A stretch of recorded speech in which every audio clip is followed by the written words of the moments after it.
Good. Good evening, everyone. My name is Rob Cagnetta, and I am the chair of the South Kingstown, Rhode Island Zoning Board of Review. Members present tonight are Jamie Gorman, our South Kingstown zoning building official, Amy Goins, South Kingstown Special Legal Counsel, and Jessica Spence, the Administrative Support Associate. This board is made up of 7 people, and 5 of us are regular voting members. 5 members are required to be present to vote. In the event of one of the 5 is not present, an alternate will step in, like tonight. And tonight, the voting members will be Mr. Diamond, Mr. Daniels, Mr. Rosen, and Mr. Brown. Thank you. Applicants are here either for a variance, dimensional use, or to seek a special use permit. This board is a quasi-judicial body created by the South Kingstown Ordinance pursuant to state statutes. We do not follow strict rules of evidence, and we operate on what we believe to be in a fair and equitable manner. We try to let everyone speak unless they get carried away, and in the interest of time, please try to be brief. When your petition is called, please come forward and clearly state your name and spell it for the record. So speak clearly so we can all hear you. You'll be asked to take an oath to tell the truth, and then you can present your petition. You may also have other witnesses testify in support of your petition. We will ask a lot of questions of you or your witnesses, and then after the petitioner has presented their case, anyone else with questions in regards to the petition or anyone wanting to present testimony either in support or opposition to the petition will then be asked to step forward, identify themselves, and be sworn in and present their testimony. The board will also ask questions of these witnesses. Once all have spoken, the petitioner will then be allowed to answer questions raised by the audience or respond to audience comments. And these will come through the board. We'll ask the petitioner to answer certain things that were brought up. After hearing all the testimony and before a vote is taken, board members will be asked to openly discuss the evidence presented. With regards to variances or special use permits, 4 out of 5, voting members must vote in favor of the petition for the relief to be sought to be granted. And just so you know, we will ask a lot of questions. If we can't just grant anything we want, so there are rules that we have to follow. So you have to give us certain testimony, and then we can we'll have to find certain facts to support that. Tonight we have dimensional variances and a special use permit. For a variance, you must offer the evidence to the board setting forth the following: that your hardship is due to the unique characteristics of the subject land or structure and is not due to the general characteristics of the surrounding area, that your hardship is not the result of any prior action on your part, the granting of the variance will not alter the general character of the surrounding area, the relief requested is the least relief necessary, and you also must show that the hardship that will be suffered by the variance not being granted will amount to more than a mere inconvenience. For a special use permit, you must present the following: that the special use is that you're requesting is specifically authorized by the zoning ordinance. So somewhere in the ordinance it has to be authorized, or we do not have the power to grant it. And then a special use is requested and meets all the criteria set forth in the zoning ordinances authorized for such special use. And that the special use will not alter the general characteristics of the surrounding area or impact the purpose or intent of the ordinance. Thank you, Mr. Daniels. Jessica, I believe, do we want to discuss something before we get started, or did you want to?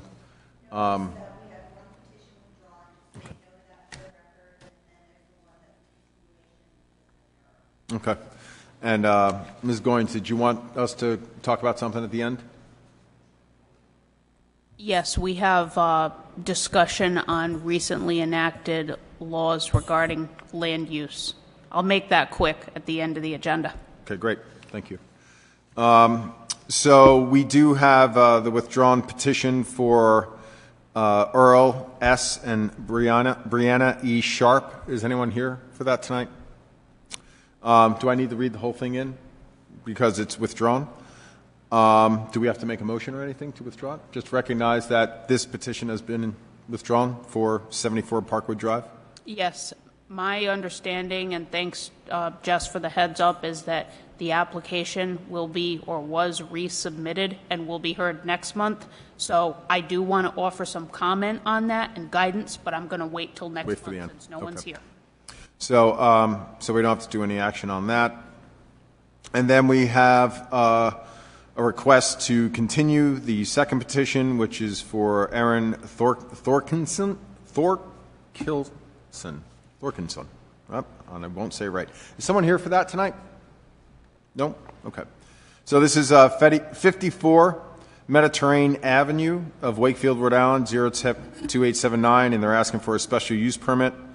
They're seeking to demolish an existing single-family dwelling and cabana and construct a new 1,447 square foot dwelling and a 192 square foot cabana. They're requesting to continue this until August 17th. It has to be continued to August 17th. So will someone like to make a motion to continue this? Move to continue. Mr. Rosen? Can I get a second? Second. Second by Mr. Daniels. All in favor? Aye. Aye. Any opposed? Okay. So that's continued to August 17th.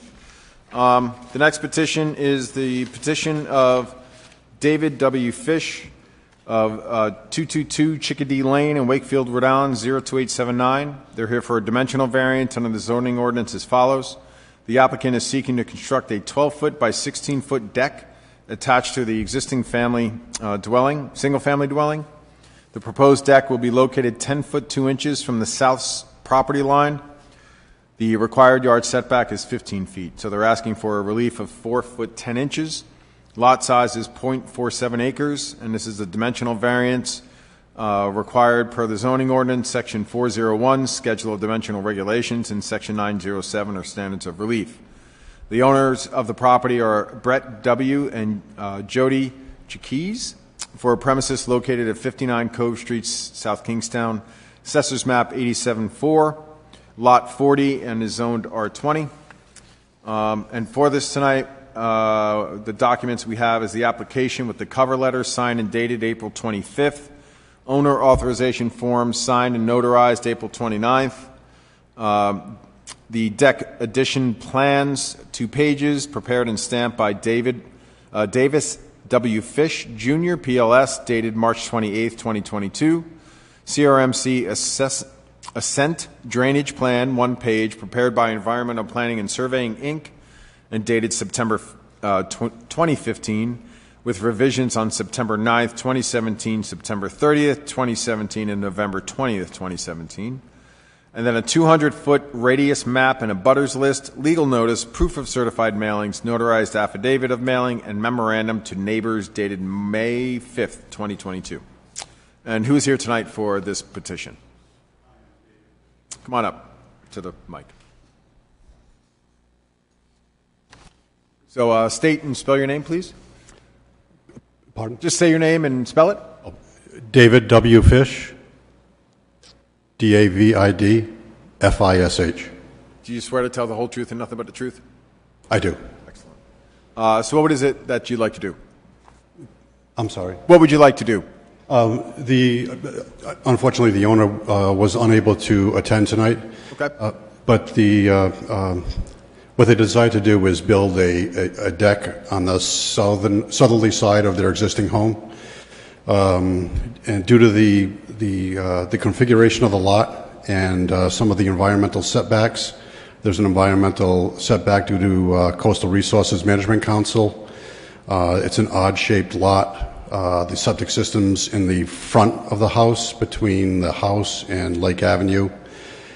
And the existing rear deck is easterly facing. It gets a lot of shade after the early morning sun.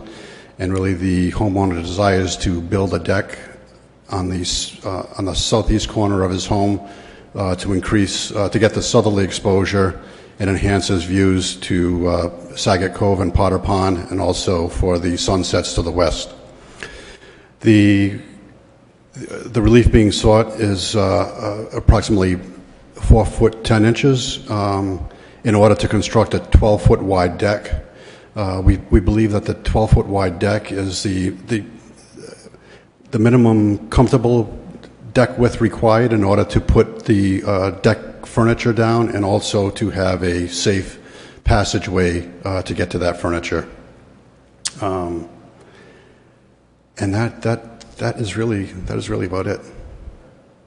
And tell me about what's the surrounding area like? Is there? You said it's unique, the lot. Just the shape of the lot, the way it was, it looked like it was apparently subdivided from an existing larger lot. So in order to fit in with all the setbacks from Coastal Resources Management Council and the location of the septic system, and in order to have a southerly facing deck, it would require that it's built off the southeast corner. Yep. And it's on a corner as well? Yes, it's on property? It's on a corner lot with what is that?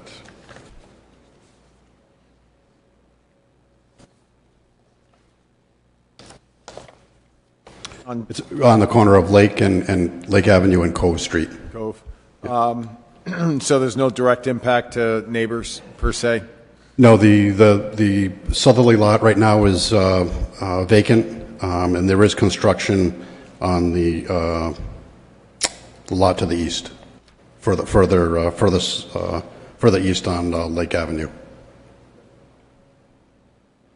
Okay. Board members, any questions for the applicant? Mr. Daniels? Mr. Chairman, Mr. Fish, any reason why you can't go to the other side? Any reason? To the other side of the house, to the west side? You have an existing enclosed deck there? On this existing enclosed deck. There is a. It's just that there's a better southerly exposure on the south side of the existing house, and there's also as you can see, there's a setback for the construction setback for CRMC, and not shown but shown on the environmental plan is there's actually a rain garden for enhanced drainage just behind the existing rear deck. Okay. Thank you. You're welcome. Okay. Any other questions, board members? Yes, Mr. Rosen. Mr. Fish. There are 2 decks off of that house on the east side. Is that correct? One is covered and one is uncovered. That's correct.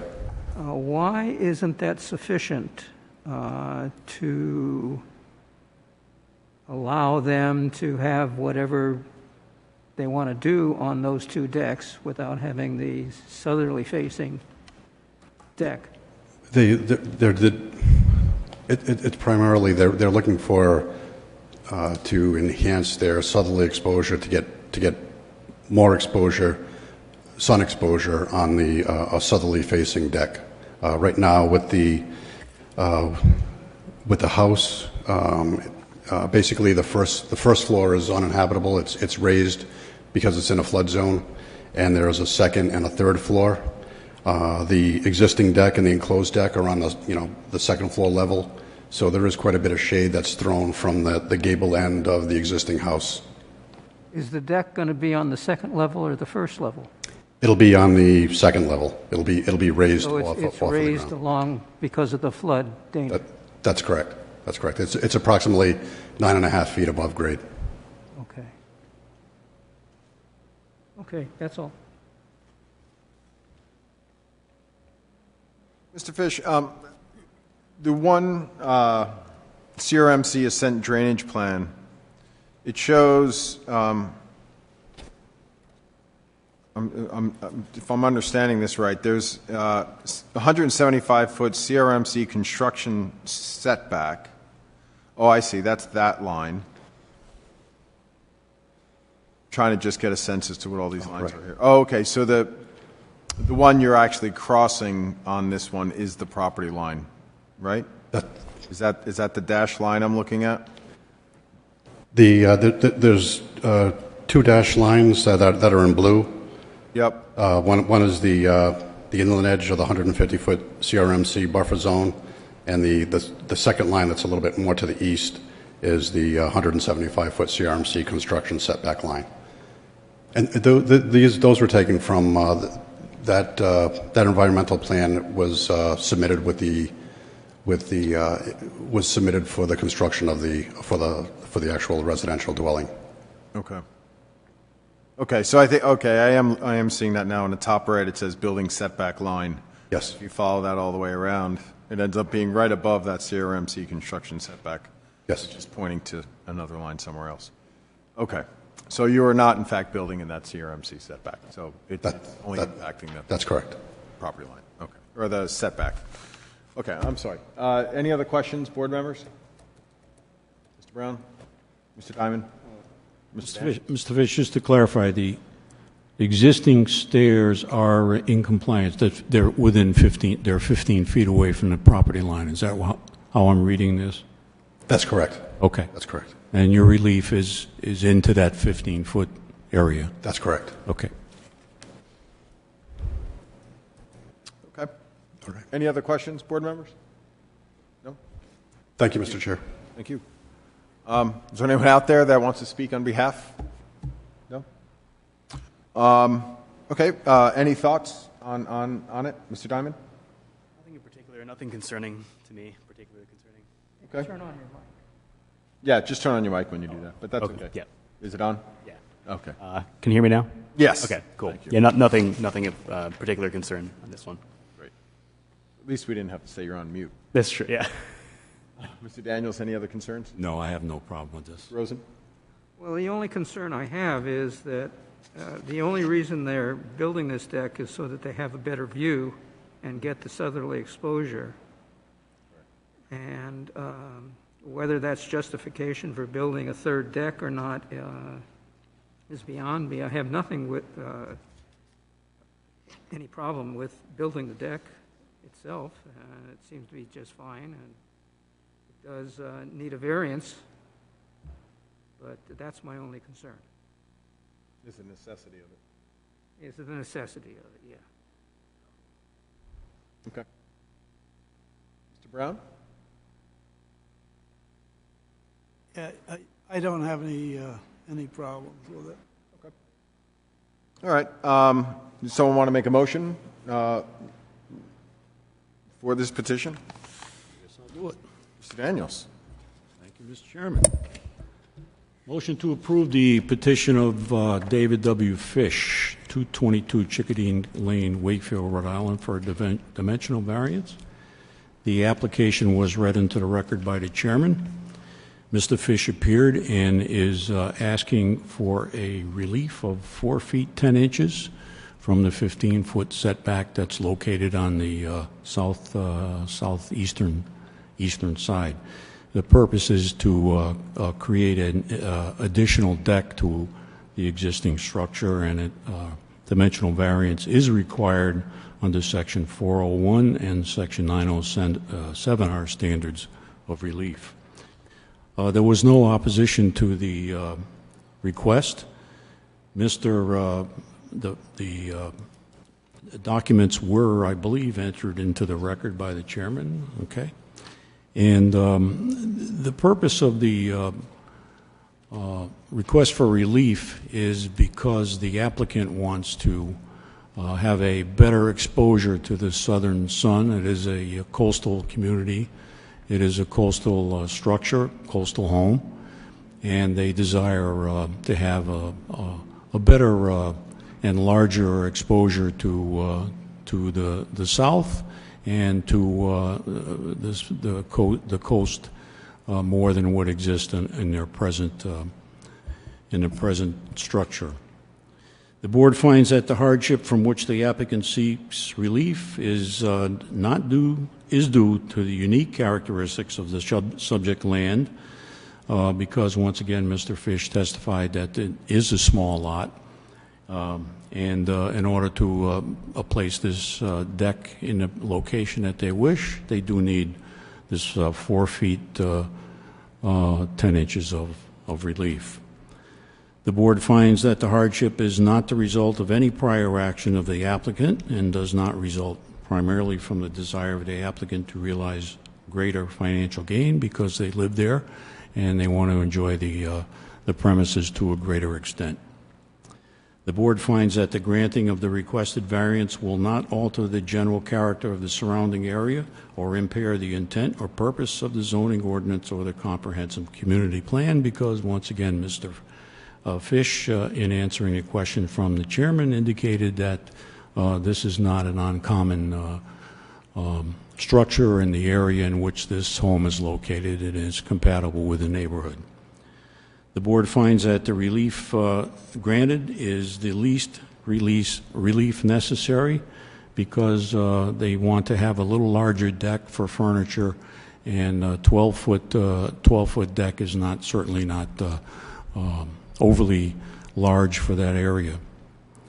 The board finds that the hardship suffered by the owner if the variance is not granted amounts to more than a mere inconvenience because, once again, it is the desire of the homeowner to have a larger area for furniture and for living on the deck and using the deck and having the southern exposure, which grants them much more sun than they presently have with the current structure. So with that in mind, there is no conditions on this approval, and I would move a passage of this petition. Mr. Daniels, excuse me, I believe this should have a 2-year expiration for CRMC approvals. So added. Could I get a motion or a second, please? A second. Mr. Brown, second. Any other discussion? Hearing none. Mr. Daniels? Aye. Mr. Brown? Aye. Mr. Rosen? Aye. Mr. Mr. Diamond? Aye. Aye. Agneta, aye. Motion passes. Good luck. Thank you. Good night. Next, we'll have the petition of Harlan and Beverly Waldman Rich of 86 Tabor Avenue, Providence, Rhode Island, 02906 for a dimensional variance under the zoning ordinance as follows. The applicant is seeking to demolish a 10-foot by 13-foot deck and reconstruct a 12-foot 4-inch by 17-foot deck attached to the existing single-family dwelling. The proposed deck will be located 10 foot 6 inches from the property line and 9 foot 4 inches from the side property line. The required front and side yard setbacks are 35 feet and 11 feet, respectively. Relief of 24 foot 6 inches and 1 foot 8 inches is requested. The lot size is 0.39 acres. The dimensional variance is required per the zoning ordinance section 207, nonconforming lots of record, building setback requirements, and section 907 are standards of relief. The owner of the property is Rich Beverly Waldman, Trust 2016, for premises located at 22 Tomahawk Trail South, South Kingstown, Assessors Map 34-2, Lot 113, and is zoned R20. And for this, we have the following documents: the application with the cover letter signed and dated June 1st, owner authorized form signed and notarized June 1st, proposed site plan 1 page prepared by Christopher Glenn Palmer, PLS, and dated March 24th, construction documents A-1.0 and A-2.0 prepared by Fluent Home Designs dated May 4th and revisions on May 29th. 200-foot radius map and a butters list, legal notice, proof of certified mailings, and notarized affidavit of mailing. And who's here tonight for this? Come on up. Hi, good evening. I'm Harlan Rich, Harlanrich, and Do you swear to tell the whole truth and nothing but the truth? I do.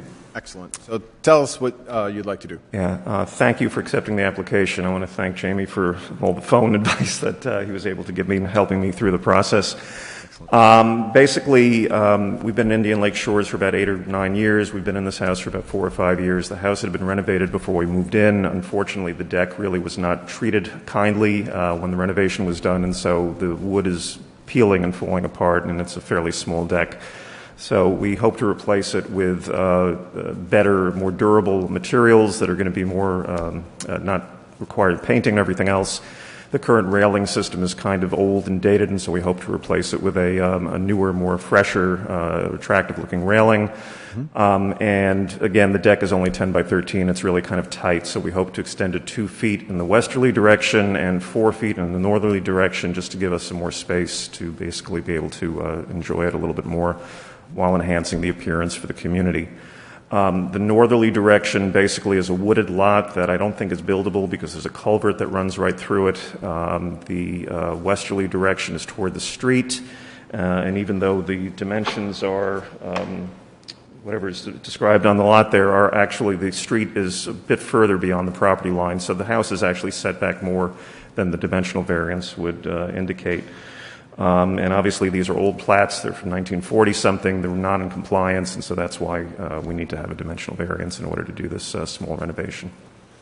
And it seems like that's a little bit unique, L-shaped lot. It is an interesting lot. The back goes out into, again, there's a sort of a stream and lots of old stone fences and things, and it's actually something that I'd love to find out about in the future, if it's something that is untouchable or not. But it is kind of I think it's 3 old lots that were combined into one L-shaped lot, yes. So the total square footage of the lot is deceptive by the fact that it's L-shaped and you're trying to expand it in the skinnier part. We're expanding basically, again, 2 feet in the north direction and 4 feet in the west direction. 2 feet in the west direction, 4 feet in the north direction, and actually most of the lot is toward the east and is not really usable. It's wooded. Yep. And to the south, you're technically your setback is only 8 feet. And again, this is how the house was platted in 1940-something, and again, doesn't meet any of the current dimensional requirements. And it's a little crooked on the lot and so forth. Slightly. A little bit. Yeah. So it's definitely unique on its setting. Yes. And okay. Agree. All right. Anything else? That's essentially it. Board members, questions for the applicant? None? Everybody okay? I have a question. Oh, I'm sorry, Mr. Rosen. Go ahead. I always have questions. No, that's good. You're essentially going to remove the deck that's there, correct? And then you're going to put in a new deck. We're basically, in order to rebuild it, we have to remove it, yes. So it's actually incorporated into the footprint of the house. The house, it's kind of a L-shaped kind of divot in the house as well. So it's kind of built into the house. There is a deck in that position.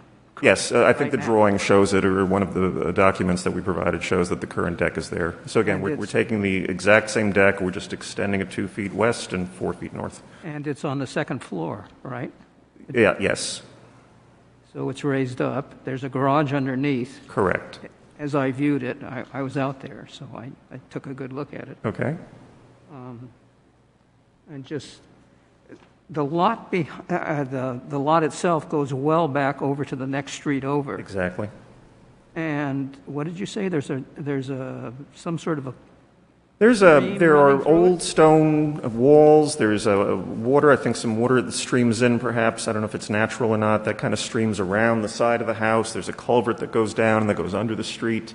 So we're kind of surrounded by some water or wetland on 2 sides. Yeah, so and it the is whole- wetlands back there. Yeah, and the whole house, the backyard is actually raised quite a bit.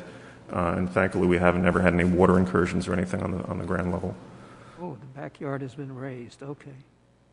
Yeah, if you were there, there's a little staircase up the side of the house, and the backyard is raised. It's below the second level, but it's sort of about 2/3 of the way above the first level.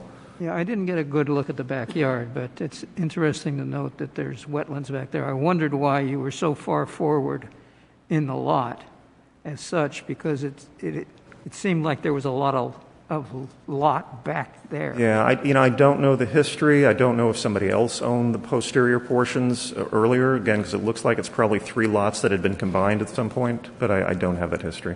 Okay, thank you. Thank you, Mr. Rosen. Any other questions? No? Okay, thank you. Thank you very much. Anyone out there want to speak on behalf of this petition?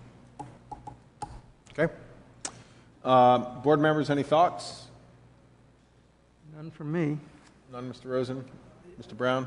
I don't have a problem. He's replacing the existing deck in the front. It's coming out a couple of feet, but he also has an overhang that's a foot going a little to the north to improve it and give him a better deck. Sure. And Mr. Diamond? Yeah, anything? this seems very sensible to me, the footprint. Yeah, you're so good. Okay. Someone want to make a motion? I guess I'll make the motion. Okay. Okay. Mr. Rosen? Motion is made to approve the petition of, let me get this correct here, Harlan and Beverly Waldman Rich of 86 Tabor Avenue in Providence for premises located at, what is it?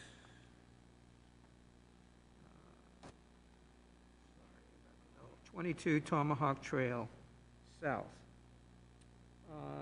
Mr. Harlan Rich appeared before the board. There was no other people that appeared before the board in support or in opposition to this petition. And it seems to be a fairly straightforward position for a replacement of a deck located on the house at Tomahawk South. The board finds that the hardship from which the applicant seeks relief is due to the unique characteristics of the subject land or structure and not to the general characteristics of the surrounding area, and is not due to the physical or economic disability of the applicant. This seems to be a fairly straightforward replacement of a deck. There's not going to be much change in the structure of the building. They're simply looking to widen the deck on the west side by 2 feet and on the north side by 4 feet. And Yeah, you're okay. okay. The board finds that the hardship is not the result of any prior action of the applicant and does result primarily from the desire of the applicant to realize greater financial gain. This is a house that apparently was part of a trust, the Waldman Trust, and taken over by the people who want to live there. They're obviously not going to have any financial gain. They're going to use the property as it was intended. It's been around for a number of years and does need some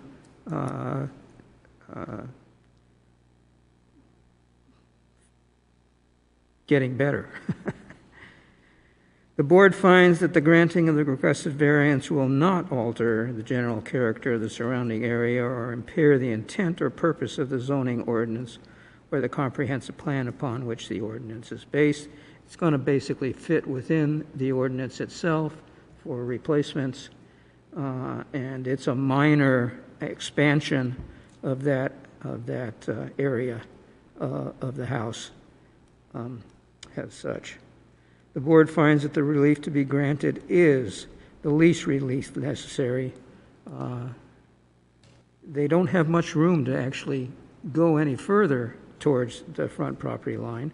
They're actually impinging upon it a little bit, but as Mr. Harlan said, the property line is actually in part of the street, and so the property line may be a little bit further from the setback position than is recorded.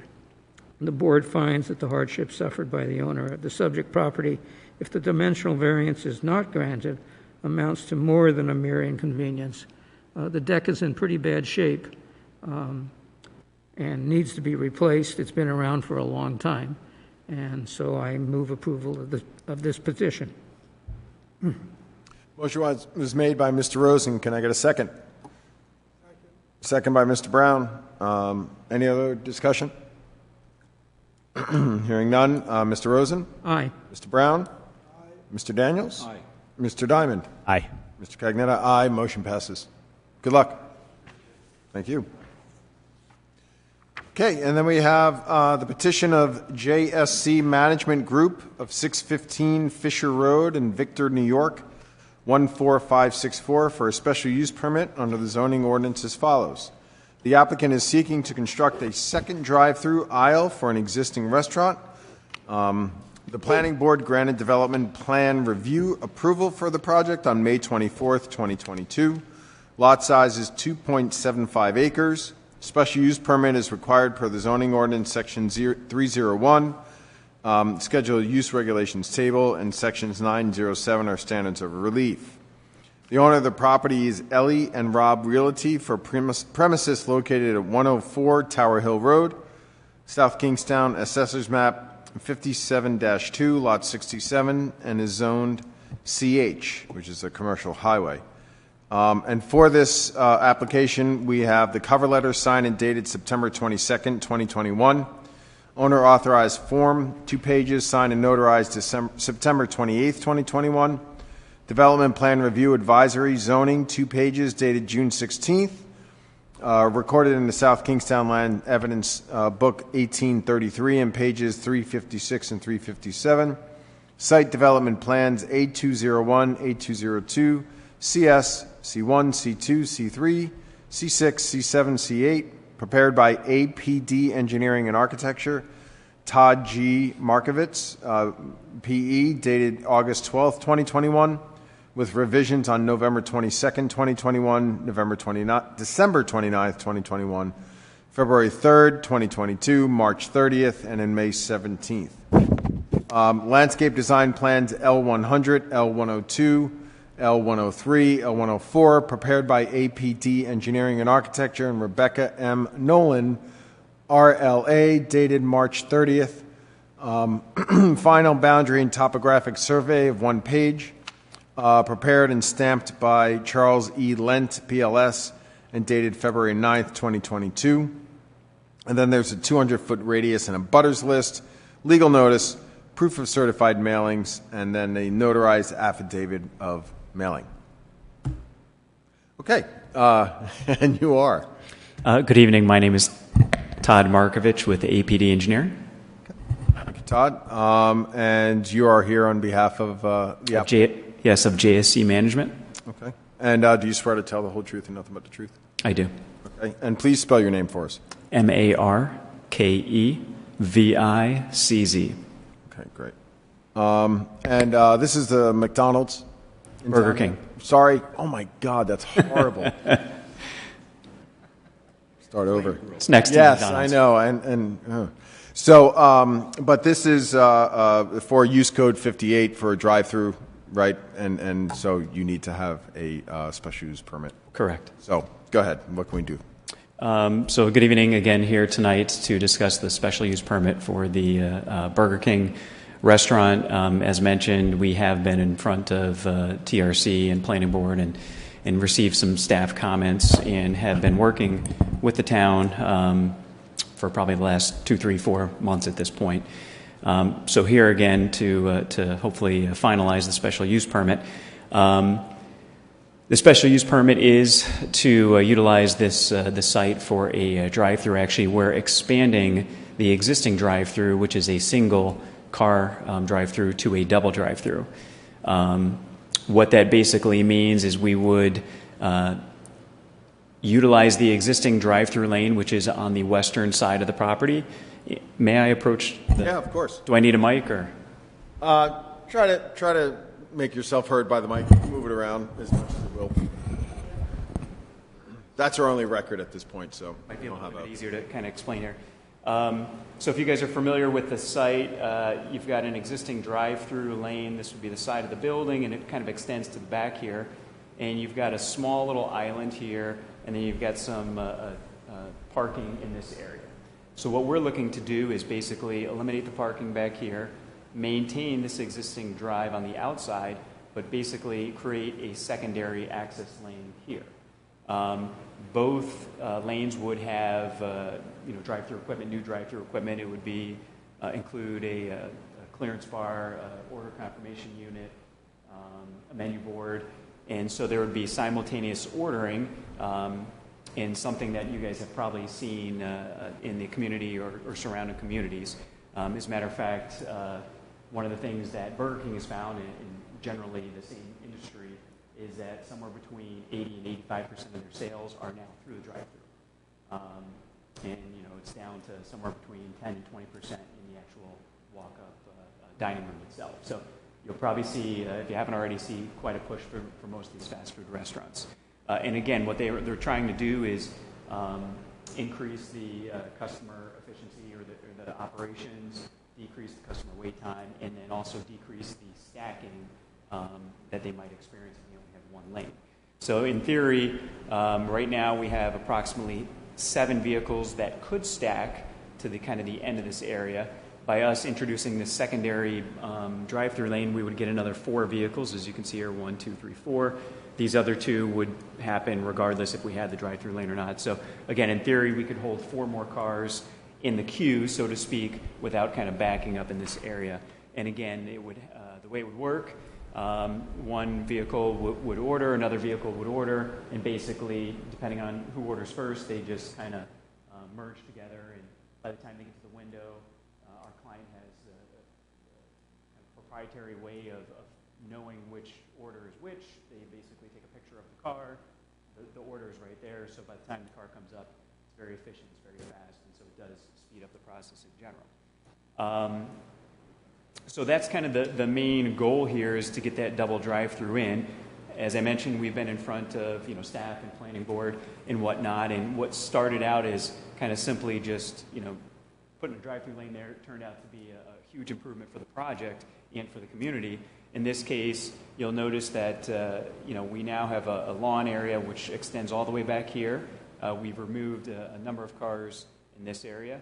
We've also wiped out all the cars we had here, and again, we now have a lawn and some picnic tables. And then we've made a couple sacrificial parking spots up here as well to kind of have a little bit better storefront or street front visibility, as well as a pedestrian bench and a bike rack.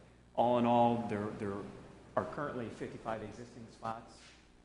We are down to 37, so we reduced by 18, and the requirement is 35. So we still are above that requirement, but again, knowing that the sales come from the drive-through, they're not as worried about the parking. And in this case, doing this kind of change certainly has a good impact all the way around. We have more green space on site. We have less impervious, less stormwater runoff, et cetera, et cetera. One of the other features that was incorporated is this area back here, and it was pushed by planning. They wanted to have, on top of the reduction of impervious area, they wanted to also have some other stormwater benefits. So we basically incorporated, I'll call it a quasi-bioretention area, where some of this water can, instead of just sheet flowing off, it can kind of stagnate in this low depression area, slow down, infiltrate into the ground, and whatever is excess will continue to sheet flow off. Mm-hmm. So again, kind of through the process here, this project has really kind of grown quite a bit. One of the other comments that took quite a bit of discussion with the planning department was the landscaping out there. You may or may not be aware, but what transpired before JSC took control of the property is that somehow, some way, all the trees were basically cut down, bushes, everything was eliminated.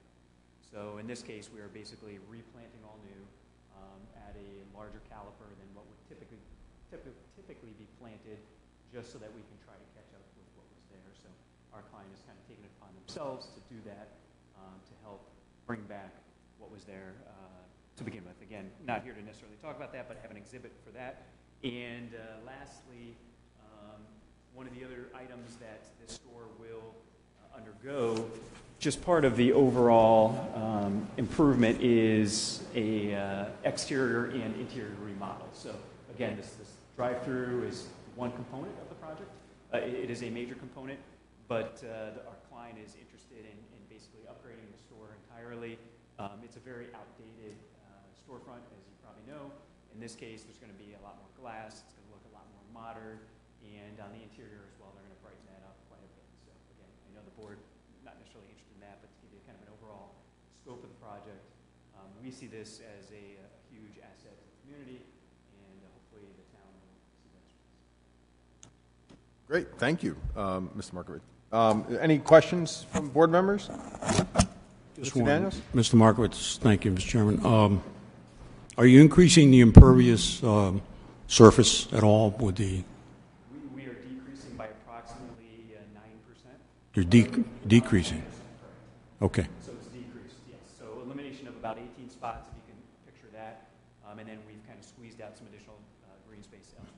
The planning board was good with that, I'm sure. Oh, they were very happy. Okay. Rosen?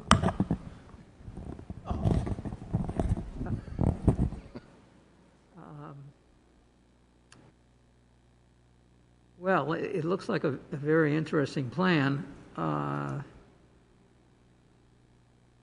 You know, most of the stuff around there is no plantings right now. You're going to stick out like a sore thumb with McDonald's on one side and the storage area behind you and whatever else is on the other side. I guess there's a car lot on the other side. Is that correct?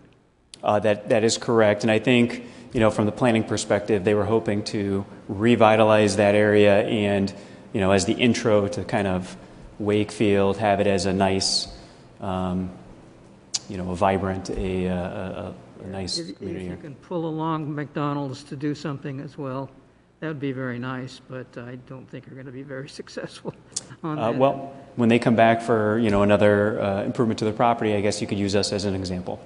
Yeah, what I'm finding is, having only gone to McDonald's once with my grandson, and he wanted us to pick up a burger there, getting into the lanes that they had, there were lots of cars in there, and interspersing them as they went to the drive-up window was a problem. How are you going to relieve that problem with, you're essentially doing the same thing that they have over there, but you're going to have an island between the two lanes that come in from the near where that storage area is. Yes, so the circulation for the drive-through, will be very similar to what exists today. So today, basically, the cars will enter, come around, and generally enter from this direction here. One of the, there was some discussion and comments process, and what we actually ended up doing is this was a two-way access, or it is a two-way access currently, and you know, it's our understanding town development is very congested and difficult to maneuver, so we converted this to a one-way entrance only. So the thought would be, again, through signage and pavement markings, we basically would have the vehicles enter here. Obviously, if they want to park, they park, but if they're looking for the drive-through, we have striping. And then we enter the drive-through lane right here, and then we progress and then split off into two lanes. So again, as shown, I'm showing 13 cars at this point. I probably have 15 cars before I even get to a parking spot. And again, I have quite a few where they're going to queue up here. This other lane would be strictly for people exiting now. So anyone that's parked here, they would come here and exit. So again, one-way flow would hopefully resolve a lot of the back and forth. That's kind of how we got to the point where we're at. And where did they exit? The drive-through would exit similarly to existing. So there, if you can imagine, there's that long island right here that runs adjacent to the building, and then there's a small island here. So vehicles would take their order, and then they would exit here, and then exit. Oh, so they have to move over a little. Yeah, so they would come here, they come to a stop sign, and then they would make a left turn here. And again, I don't live in the community. I've been to the site a handful of times. I don't know that there is a ton of traffic heading this direction, so I don't think it would be an extremely difficult maneuver. They might have to stop and wait a second. Again, one-way flow would hopefully alleviate some of the potential confusion and having some striping on the pavement back here and hopefully an easier access. So if you wanted to park and then go into the restaurant, where is the bulk of the parking going to be? So we're going to maintain 9 spots up here. I believe there used to be 11. We're maintaining the 5 here and the 11 here, and then we've got 9 here and then 3 here. Again, we eliminate some there and there, but in essence, this gives you 37 spots.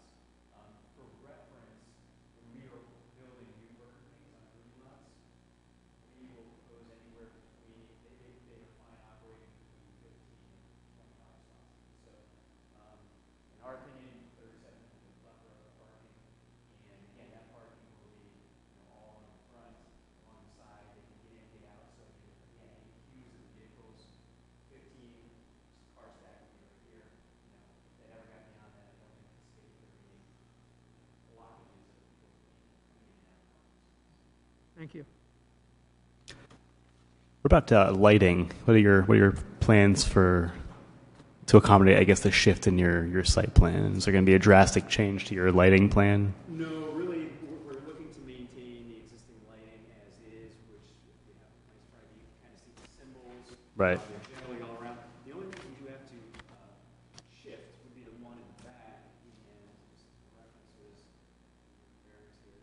So it exists kind of at the end of that island. Flip. We'd be putting it back, so we're coming down maybe 10 feet, but basically it's going to get the same coverage that exists. Got it. So no radical increase or decrease. No, we are not proposing to add any additional lighting out there. It's my discussions with our client is actively there. Okay. Is that it? Thank you, Mr. Diamond. Any other questions, board members? How about deliveries, tractor trailers as they deliver? Where would they sit? So it would be similar to the existing conditions to date. We're not necessarily changing the access here or the access here. I have asked my client which way the trucks actually currently access the site, and he was not able to provide me with that information, but they would unload kind of in the back here. So my assumption is, I think they would come from this way, they probably end up coming this way. Whether they can come and turn in here, it would be that same movement. This is pretty tight, so I don't know if that's actually what happens. We did provide a little bit more of a radius in this area because we did notice there were some vehicles traversing the curb. Again, I don't necessarily suspect that it was a tractor trailer, but similar to however they're currently loading and unloading, they would do the same thing. We're really not adding too much of a restriction. And perhaps they may even, stop here and unload across this. Again, I'm not 100% aware. Our client is okay with the new layout as shown, and whether they've had those discussions with the trucking company or not. But there's enough space to handle a vehicle on the property as it unloads, and still allowing customers to use the lot and so forth. There's plenty of room on the site. Deliveries would be off hours, so to speak, early in the morning, 4 a.m., Okay. where no one should be generally at. And it's usually one truck that kind of brings everything? Yeah. And then how about garbage? Is that staying in the same spot That would too? stay the exact same, yeah. That would be kind of tucked right behind the existing building here, so no change in front of access to that. Obviously, if tractor trailers can find their way, emergency vehicles, no issues with that. And the plantings aren't really creating any visual, preventing anyone from kind of seeing around corners or anything like that. So No, I don't. visually and egress and ingress are going to be the same, pretty much, except for not except, but you're going to have plantings in the front now. Correct, and I think, again, it's going to go back to what it was a few years ago, so similar conditions. And sort of this west side 2-lane, is that on your property or is that off their property? So just to the very west of that island that's being built, the landscaped island. Well, so technically the property would be kind of, It's all of that? yeah, so Okay. the lease line, I actually don't know exactly where the lease line falls, but there's some, ability to cross-access and whatnot. But that access is considered part of the property essentially, or that those 2 lanes are a part of the property? To the west, yeah. Technically, in terms of the overall site. Okay. Board members, any other questions?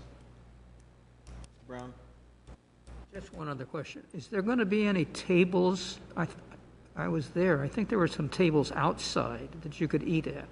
So what we've tried to do is promote a little bit of outdoor eating, especially with the potential issues we've been facing in the last couple of years. So back here we have a couple of picnic tables proposed.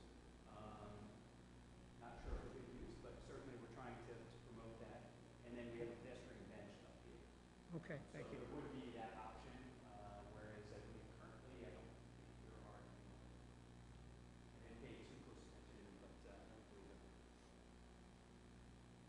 Okay.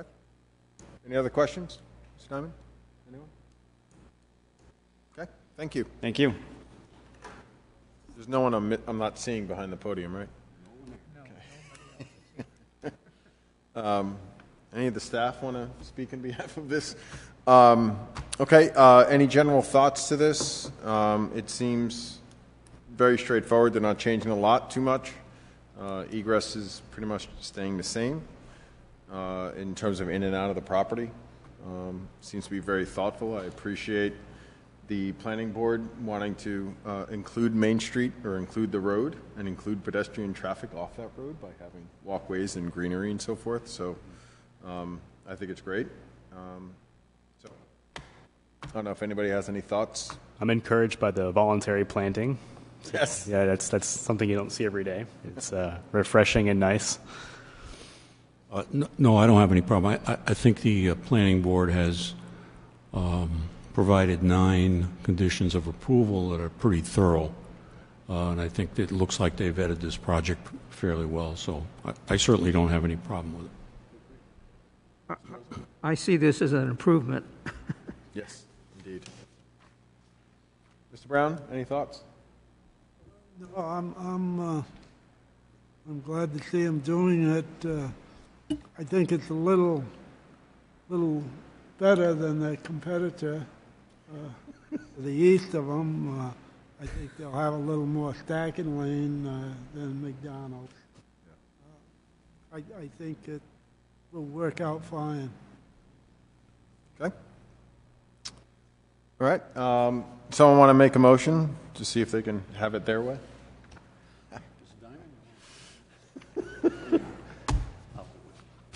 Sorry. Awful. Just asking. Okay, thank you. When you're ready. You'll know. Okay. I'll spread my wings. Okay. It's a motion to approve the petition of JSC Management Group located in Victor, New York, for the property located at on Tower Hill Road, 104 Tower Hill Road, more commonly known as the Burger King, home of the flame grilled burger, I guess is what they espouse.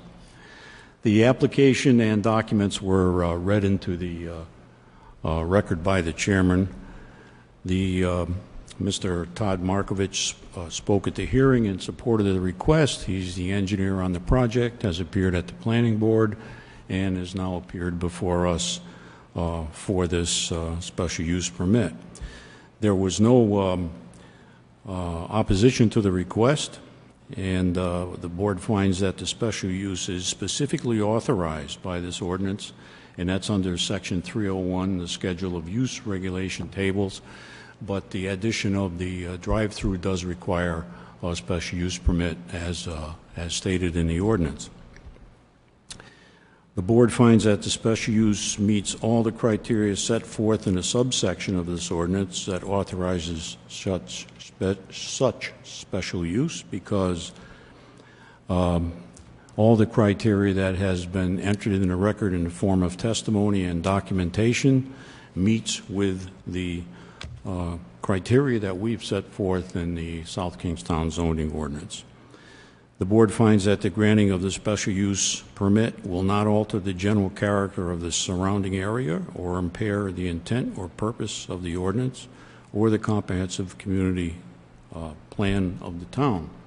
Once again, because this is a commercial highway area, the business exists, and the special use permit will not only allow for a second drive-through, easing the traffic burden on the current business, but testimony has shown that the developer and the owner intend to upgrade the structure itself in terms of exterior appearance and interior appearance, and even add some landscaping, which is requested or actually one subject of approval by the planning board.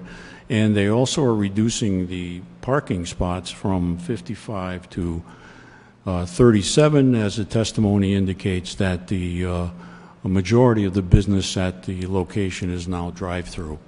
And there will still be 35 parking spaces or 37, I should say, 35 are required under the ordinance, so they'll certainly be in compliance with our ordinance. The board finds that the ingress and egress to the lot has been testified to. The traffic flow will be somewhat improved in that there'll be a one-way entrance into the location, and going from south to the east, and then southerly or northerly to the drive-through and back through the drive-through will certainly increase the ingress to the lot, and the egress also will be improved by the new traffic flow pattern that has been entered into the record. There is no off-street parking here that's required. There's no testimony to indicate that the loading areas were changing from what exists. Excuse me. There was some testimony that trash storage and delivery areas will remain pretty much the same as is existing, and no changes to those. The utilities have not changed at all. The lighting was discussed, and there is no additional lighting that will impair the surrounding neighborhood, the surrounding commercial highway district. The screening and buffering was covered under the Planning Board's June 18th or June 16th, I believe, Planning Board decision, and we will be incorporating that into the findings of fact and into the decision of the zoning board. No exterior signs will be added, and the general compatibility is certainly the same as the abutting zoning districts, because this is all commercial highway and this is a commercial business on either side and in the rear, and is certainly in keeping with the abutting properties and the abutting zoning districts. So with that, I move the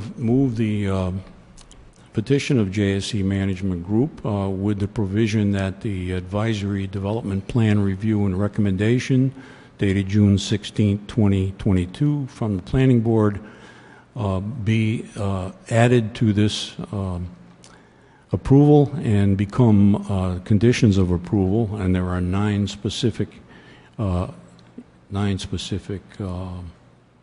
conditions of approval that the Planning Board has asked us to consider, and obviously they will have to be met before any permits are issued going forward. So with that, I ask that the board approve the special use permit of the JSC Management Group. Excellent. Motion is made by Mr. Daniels. Can I get a second? Second by Mr. Rosen. Any other discussion? Hearing none. Mr. Daniels? Aye. Mr. Rosen? Aye. Mr. Brown? Aye. Mr. Diamond? Aye. Mr. Cagnetta? Aye. Motion passes. Good luck. Thank you. Okay. So we will, first we have the approval of the June 15th minutes. Everybody get a chance to review that, and if someone would like to make a motion or any amendments, changes. Move approval. Motion is made by Mr. Rosen. All in favor? Aye. Aye. Opposed? We'll check next week, or the next month rather, August 17th. Everybody's here that we know of? We're planning? Should be here. Okay. All right, and then we can find out all the fun stuff about what changed in our special use permits. Okay. And I will get you a written memo on this when I send it to the town manager and the planning board. That'll be within the next, I'll say, week or so. But here's an oral update on the important enactments related to land use. First, closest to home, you now have the ability, this board now has the ability to have 3 alternate members. We're waiting on the council to change the zoning ordinance because the membership of the board is specified in state law, so that box has been checked off. The General Assembly has allowed the town to add another alternate. We also need to amend the zoning ordinance and, believe it or not, the charter. But assuming everything, assuming that's approved in November by the voters, there will be another seat to fill. Now, interestingly, I think we sought that ability, which a handful of other towns also have, right? The standard membership for a zoning board is 5 members and 2 alternates. Because it was difficult sometimes, especially in the summer when people are away and, who knows, illness, to get a quorum. The quorum requirements for the zoning board have also been changed, but that change won't take effect until January 1st. Under the law as it stands today, you know you need 5 members to constitute a quorum and conduct a hearing. And you know that you need 4 members to approve an application for a variance or special use permit. You only need 3 to approve an appeal from a decision of the zoning enforcement officer. Now that the law has been changed, 4 members, which may include alternates, shall constitute a quorum, and you only need a majority of those members to approve an application or grant an appeal. So this is a change that favors applicants, right? Who previously, if they got 3 votes, that wasn't enough. That was a denial. Now, 3 votes will be enough.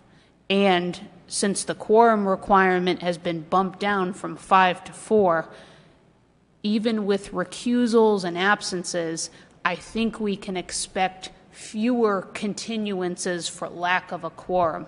Again, that only takes place January 1st. And the law specifically states it's prospective and doesn't apply to any current appeals or hearings. So anything that starts in December and continues into January, and we'll remind ourselves of this when we get to December, whatever starts in December must finish with the same membership. So it will apply to hearings on or after January 1st. So I think the important date isn't when the application was submitted, but after January. The January zoning board meeting will be the first meeting at which this change will take effect. Yeah.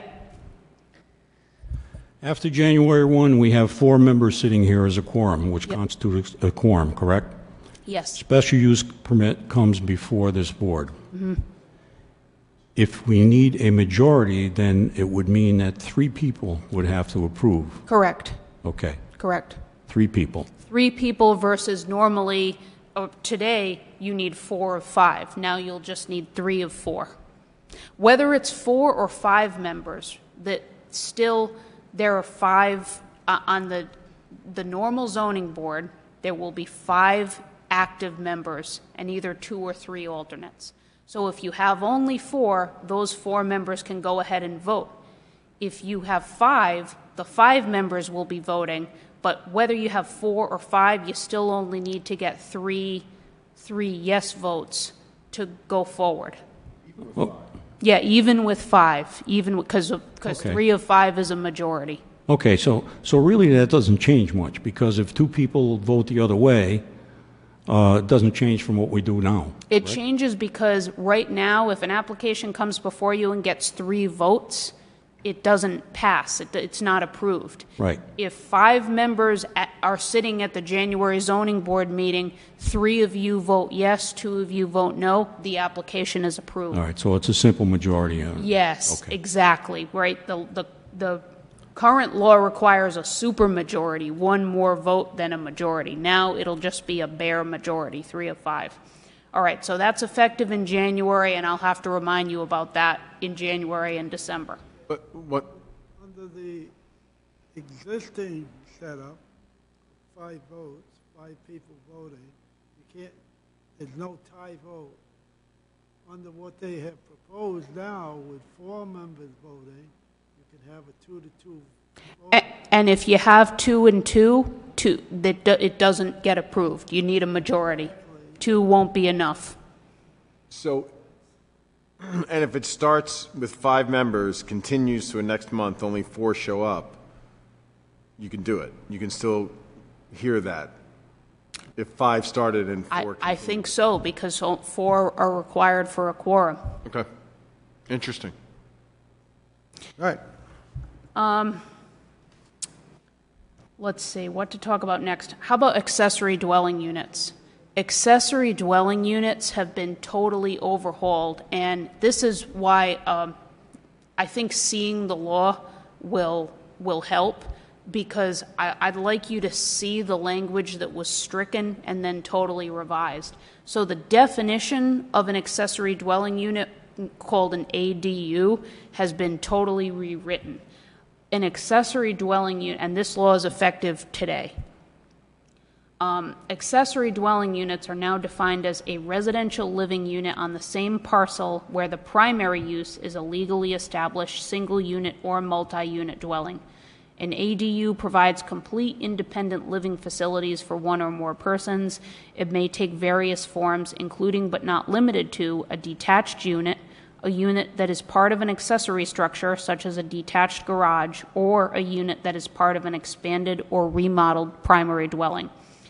And the other key provision of this enactment is that it significantly changes the requirements for when ADUs must be permitted as of right, and what towns can, how much the scope of authority that a town, a zoning board, or even a planning board has over accessory dwelling units. So ADUs are now in owner-occupied residences that fit that definition I just read, and fit some other provisions I'll go into, shall be permitted.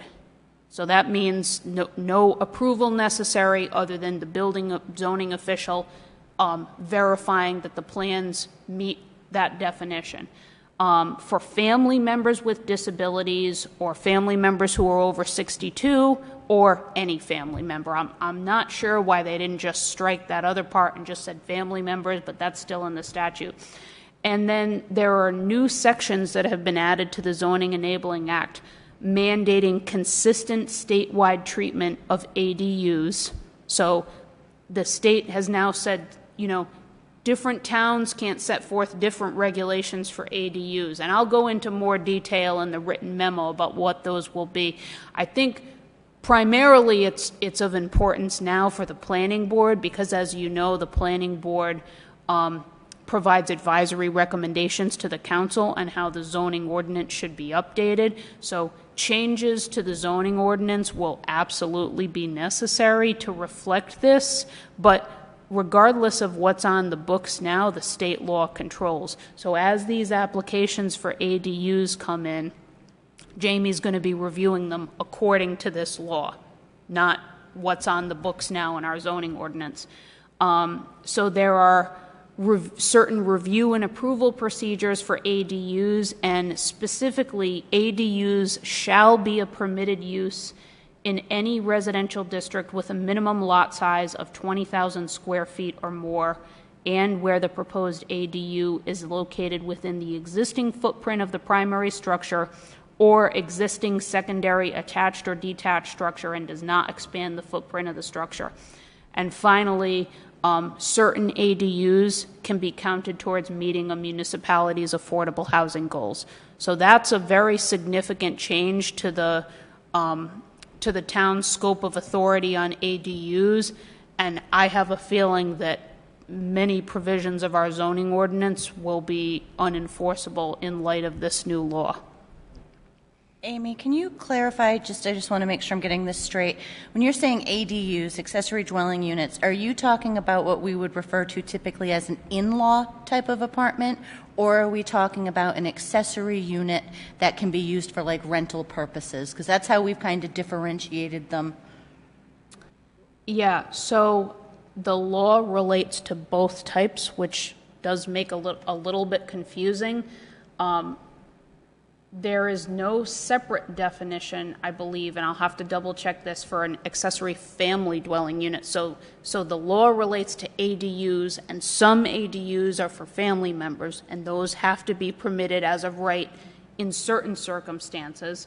And other ADUs can be just rental units, and those also under a different set of circumstances, right? And that relates to the lot size and relates to whether or not the footprint of the existing structure is changing. So I hope that someone, and I'm not sure who it would be, whether if it's the building officials group or someone, maybe would have like a flow chart or some guidance on this, because this is complicated, but I know that all the towns are dealing with it. So I don't know if you've reviewed any applications yet in the last couple weeks. You know, sometimes new laws take a little bit to percolate down, but I think we all know the commissions relating to the land use laws, updating and modernizing them, and relating to LMI housing, those are still active. The General Assembly extended the reporting dates and effective dates of those commissions. So we have seen a handful of bills designed to increase affordable housing this session. We can probably expect some next year. So that's the trend, to be more permissive towards housing and specifically affordable housing. The bill to ban single-family zoning did not pass, but this one did. Clarify. There was tremendous blowback against accessory dwelling units for unrelated people in single-family zones, or single-family, 80,000 square feet, 40,000, 20,000. That did not pass. Is that correct? I have, in preparing this list of enactments that I wanted to share with you, I haven't reviewed all the ones that didn't pass, because I used to do that every year, and quite frankly, it was a waste of time, because I was spending time looking at bills that didn't end up passing. I think you are right, though. I think there was separate legislation related to ADUs that was proposed. This is the one that there was only one bill that passed, and this is it. So, again, to clarify, what I'm hearing is that the accessory dwelling units that have been passed under the law are for family-related people, disabilities, elderly, family members, correct? Both. There's the new enactment. Before this enactment, accessory family dwelling units that checked off certain boxes were permitted as of right statewide. This changes the boxes that have to be checked off to have an accessory family dwelling unit permitted as of right. The new addition to the law is accessory dwelling units permitted as of right even where there is no family relationship. That's where the minimum lot size of the district has to be 20,000 square feet or more, and where there is no basically change to the footprint of the structure in which the ADU is proposed to be located. So would that eliminate the need for a special use permit in an R200? Yes. Yes, it would. It also, that law, prior to that law, under a family accessory apartment, once that person either moved off the property, had to be discontinued, had to be done away with. Now it can continue. If you read what the statute said. The other issue is, I don't know whether South Kingstown requires that an accessory apartment either the accessory apartment or the single-family dwelling has to be lived in by the owner or the family. That is gone also. Yeah. You can, they're both rentals now. The single family can be a rental, and the accessory dwelling unit can be a rental. The owner does not have to live on the property. I mean, there's a lot of little things when you go through there, and I think it was a very poorly written amendments to that whole act. Because it speaks about multifamily dwellings, but if you have 100 apartments in a building, can you have 100 accessory dwelling units? That, you know, you start reading and start trying to interpret what that really says, it gets complicated, believe me. Restrictions on the size of the dwelling?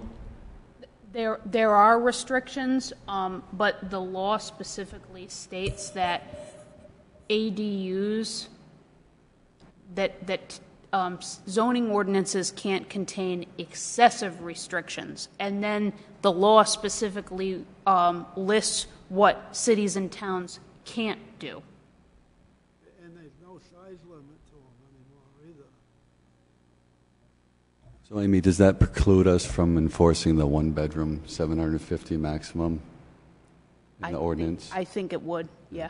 I think it would. And I'm just going to ask that as these applications come in, any questions, because I haven't wrapped my head around this fully yet, and I think you'll understand it best, and maybe we can have a follow-up on this if we have examples of different ADUs and talk about would it have been permitted under what's in our zoning ordinance, and is it permitted now? But I think the bottom line is that the special use permit application that we have is likely not, it is going to have to be completely rewritten. So what would be the difference between that and a two-family then? Like, because what would... Yeah. What's the difference of two dwellings on one property versus an accessory to a primary? So the accessory unit is specifically defined as accessory, right? Subordinate to the primary dwelling unit. But without a quantity to say it's got to be 20% of the main or something that Right. says There are just has to be less. the definition doesn't give us detail on that, and the law also states that I think the town could take rather and put a limitation, as long as it's not exorbitant, a limitation on the either the square footage or the percentage of the existing dwelling unit, 75%, 70%, and that would not be exorbitant. You know, if you read the law, it said you can't make it, so you can't have. Exactly. I think you're right. I think we could do that. The only downside from the town's perspective is the law isn't specific enough to tell us what's unreasonable. So it says that we can't impose unreasonable dimensional requirements on ADUs that preclude. As you can apply. Yeah, but as so long a as judge they're not will. unreasonable. A judge would have to decide what's reasonable and what's not. So we'd still have to meet the minimum dimensional requirements, correct? We're not changing, on an accessory dwelling unit would have to meet the minimum setbacks that are established under our ordinance, correct? For accessory dwelling units? Yeah. Well, we have to, I think the answer is we're going to have to take a look, and it will be the planning board with staff and with me to see whether we think the dimensional requirements in our ordinance for ADUs are reasonable. If they're reasonable, they can stay. If not, they're going to have to be amended. Whether or not they have to follow the accessory structure statute, which I think they would have to. They're accessory. I think the argument is pretty plain. Again, as long as it's not exorbitant. Mm-hmm. Is the bedroom count, now I know with like, go back to like the in-law, there wasn't a specification on bedroom count, but on like the accessory rental type of thing, it had a one-bedroom cap to it. Yeah, so, You could, again, you maybe could say 2 bedrooms, and that's not, you know, that's not too bad for it. Again, it's accessory. It's not a principal use. if I could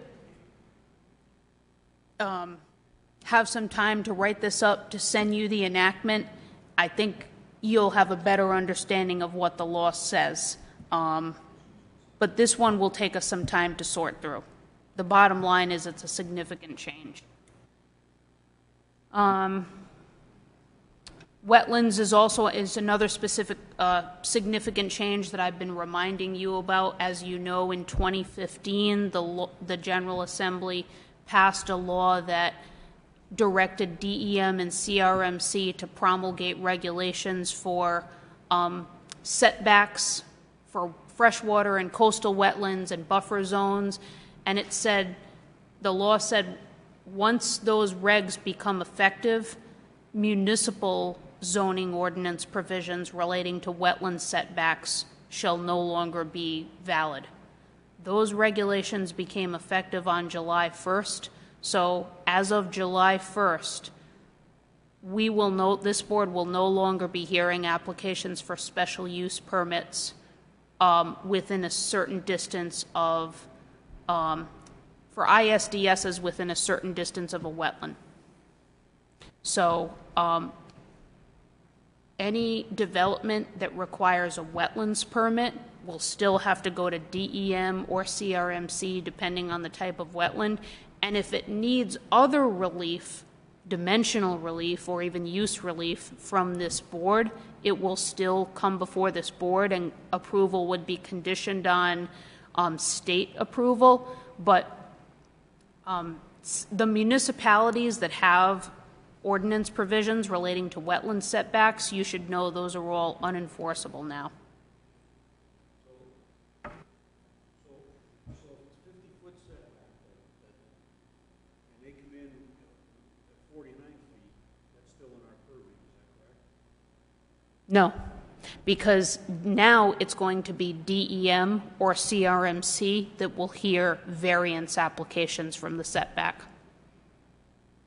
And they will come to, I believe they will come to us first, just as you know, applicants typically come to the town first before going to CRMC. Sometimes we see applicants who have a DEM or CRMC permit in hand, and sometimes, as you know, I think more so CRMC than DEM will send applicants back to the town.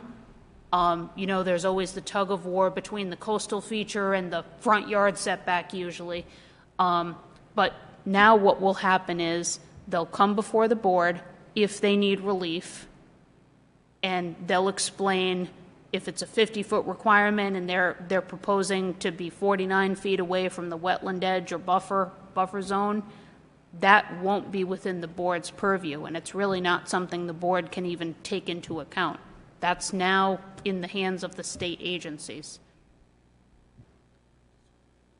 So my advice when environmental my general advice, and that'll get more specific as the applications come before the board, is that the board can't cite a blanket concern for the environment as a reason to deny an application that is going to require relief from a state agency setback.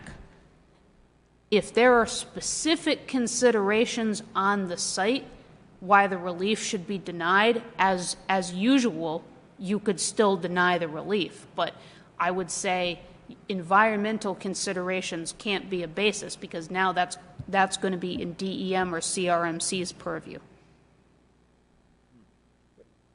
But the setback for the municipality is still within our purview. Right. Right, The like front with yard, the front yard side setback. yard, yep. Mm-hmm. And they won't need approval from DEM or CRMC before they come before this board? No, typically the local approvals are obtained before, because the state agencies don't want to waste their valuable time approving an application that hasn't gotten the local go-ahead. Usually their applications require a form from the building official certifying that it's gotten local sign-off. What are we signing off on? We sign off on that. Yeah, typically it wouldn't be the zoning board, it'd be my office that basically signs the paperwork for the applicant. They wouldn't come Unless here. it required other relief. If it was Unless there was a variance or something. Yes. Yes. Yep. Okay. Treatment of uses not specifically listed in the zoning ordinance. This is an interesting one. It allows but doesn't require cities and towns to amend their zoning ordinances to provide a process whereby uses that aren't specifically listed in our table of uses can be either permitted as of right upon review or permitted by special use permit. So that one, I think we're going to recommend to the council that the planning board should study that. I think it's generally a good thing because in my experience, there's, uses change all the time. You have a static use table that might have been initially, and it's amended from time to time, but, as an example, there was an applicant before the planning board a few months ago that wanted to propose was it a kennel facility? Some kind of a doggy daycare or kennel facility, and it wasn't in the zoning ordinance. So that applicant needed to submit a petition to amend the zoning ordinance so that it could be permitted and reviewed and approved by the board as a special use permit. Has that application come before the board? Is it this town?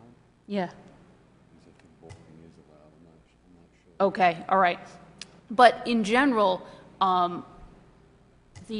when a use is proposed and someone requests a zoning certificate or an informal opinion on is this allowed, you have to see whether it fits into those specific delineated boxes. And the general rule, and it says in our zoning ordinance, is if it's not specifically listed, it's considered prohibited. Now there would be an alternative option if the council decides to amend the zoning ordinance, whereby either the zoning enforcement officer or the board could effectively give a ruling and say, is it similar to a permitted use, then it should be permitted as of right. Or is it similar, is it more or less like a listed use that should be permitted by special use permit? And if so, you could hear that application and grant a special use permit, even though it's not specifically listed in the table of uses. So I think the idea was to make it more simple for, as uses and life and new developments are constantly evolving, giving some flexibility where the alternative would be a lengthy process to amend the zoning ordinance. That requires review by the planning board and a vote by the council. Not everyone wants to take that route. So that's something that I think the planning board will be looking at. Is that something we want to adopt? It's not required, but it's possible now. Continuing education. I used to get reminders from Rick Jerzak on our local requirement for board members to be educated. Now it's going to be a statewide requirement. This law is effective January 1st. New and existing members of planning boards and zoning boards and historic district commissions are going to be subject to a continuing education requirement. I will say it is a toothless requirement because the law states if someone doesn't complete the requirement, a decision won't be considered void. So if a member just says, I'm not going to do it, it won't affect the validity of the decision. It could affect something like the council's willingness to reappoint a member who doesn't complete it. But the continuing education program is currently under development by statewide planning, and you'll have 2 years from January 1st to get that completed. What does that, what does the law go in to say?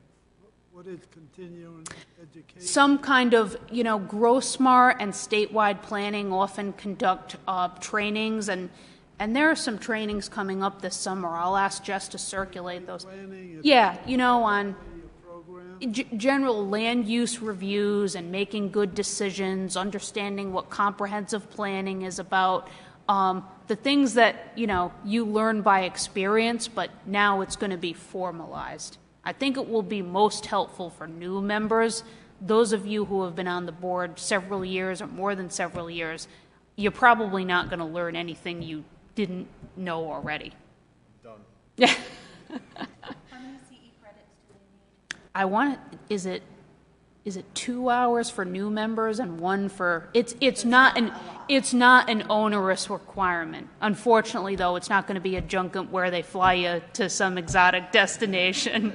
So it probably will be free, and who knows if it will be live or on Zoom. But I'll remind you of that once the program is actually rolled out. Those are the big ones I wanted to highlight. And if anyone has questions, I would just ask, I'm going to circulate that memo soon. You can feel free to follow up directly with me after the memo. We can do this again if it's not oppressively hot in August, or just contact me directly. That'll come to all of us, your memo. Yeah, yes. Not alternates. Okay, cool. Don't include those guys, No, I'm really interested in the accessory apartment, like what all that means. It sounds very challenging. It's more than just the familial requirements that change, it sounds like. Yeah, it's really the whole scheme. Oh, I should also mention cannabis, because that is related. As you know, the council authorized a referendum, so that question will be on the ballot. If the voters reject cannabis licenses won't be issued. And I mean licenses issued by the state for facilities relating to recreational marijuana. It could be retail sale, lab testing, cultivation, or manufacture. So if voters say no, that's the end of the road. If voters say yes, we need to have zoning in place. So the planning board is going to be working on those ordinances this summer, and they could be passed such that they wouldn't be effective if voters vetoed the issuance of cannabis licenses within the town. We currently, as you know, have a special use permit requirement in certain zones and under certain conditions for compassion centers, and I think you all probably saw the press about the facility that was proposed to be located in South Kingstown. It is located in South Kingstown, but not operating as a compassion center at that location. Is that Pershing? Okay, Pershing Ave. So it's more of a patient consultation and office headquarters for the facility. They're doing their cultivation and sales by delivery out of an existing location with Warwick. That arrangement was okayed by DBR. In the other towns with existing compassion centers, Providence, Portsmouth, Warwick, those facilities have the automatic right under the legislation to convert to hybrid, meaning they can sell both medical and recreational cannabis. They've got to pay the state an extra chunk of change as a licensing fee, but they will have the automatic right to convert. It is my understanding that the applicant who's now operating the compassion center type facility in South Kingstown is not claiming a right to become a hybrid cannabis retailer in South Kingstown. That's my best understanding at this time. So the two facilities that were approved by this board Yeah. didn't win the lottery? Didn't win the lottery. The one that did hadn't yet been reviewed by planning and zoning. And at some point, as I said, they changed their plans for what they wanted to do and where, and the state blessed that arrangement. And then if the voters reject it, what happens to the Grove facility near the train station? Is that still allowed to operate? That is a medical marijuana cultivation center, and that is, there's separate treatment of medical marijuana and recreational cannabis, so. So that referendum won't change the medical. Correct. Medical community. Or Correct. licensing or anything. Correct. But we'll still have to approve any centers that would do retail within the zones they're allowed currently. Yeah. Or if planning board comes up with new locations. Well, towns had, I would say, pretty broad authority to impose zoning restrictions on medical marijuana facilities. With recreational cannabis, the law very sharply curtails the zoning restrictions that municipalities can adopt. So we can say that it's specifically this spot and has nothing to do with any other kind of use. So we can't say it's only permitted in a commercial highway district. We can say it's only allowed on these two streets. Yeah, the planning board is going to have to look very carefully at the ordinances that we'll adopt, subject to the voter approval. Right. But it can be very specific that way. They can really isolate, perhaps. Maybe.